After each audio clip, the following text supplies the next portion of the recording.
আসসালামু আলাইকুম। আমি doctor Sanjida Noor Khanam Sithi, consultant of doctor Sithi's dental care. আশা করছি সবাই ভালো আছেন। আজকে দাঁতের একটি গুরুত্বপূর্ণ বিষয় নিয়ে আলোচনা করব। অনেক পেশেন্ট আছেন দাঁত ফেলে দেওয়ার পর সেই ফাঁকা জায়গায় আমরা যখন কৃত্রিম দাঁত লাগানোর পরামর্শ দিয়ে থাকি তারা তাতে আগ্রহী হন না।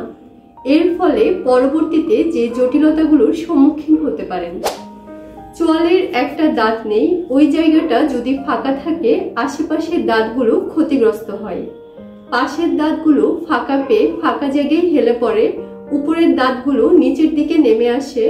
এতে করে পেশেন্টের খাবার চিবানোর যে নর্মাল বাইট ছিল তা পরিবর্তন হয়ে যায়, দাঁতের স্বাভাবিক অ্যালাইনমেন্ট নষ্ট হয়। এক সময় আমাদের চোয়ালের সাথে টেম্পোরোম্যান্ডিবুলার যে জয়েন্ট থাকে সেটার স্বাভাবিক ফাংশন ব্যাহত হয়।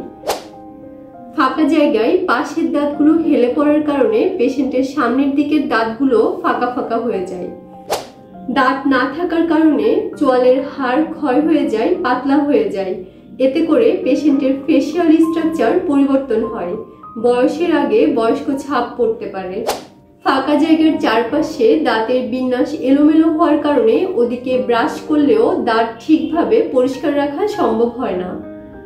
এতে করে প্লাক জমে ডেন্টাল ডিকে বা ডেন্টাল ক্যারিজ হওয়ার চান্স থাকে। তাই আপনাদের কোনো কারণে যদি দাঁত ফেলেই দেওয়া লাগে, ওই জায়গা ফাঁকা না রেখে অবশ্যই একজন বিডিএস ডিগ্রিধারী ডেন্টাল সার্জনের সাহায্যে কৃত্রিম দাঁত লাগিয়ে নেবেন।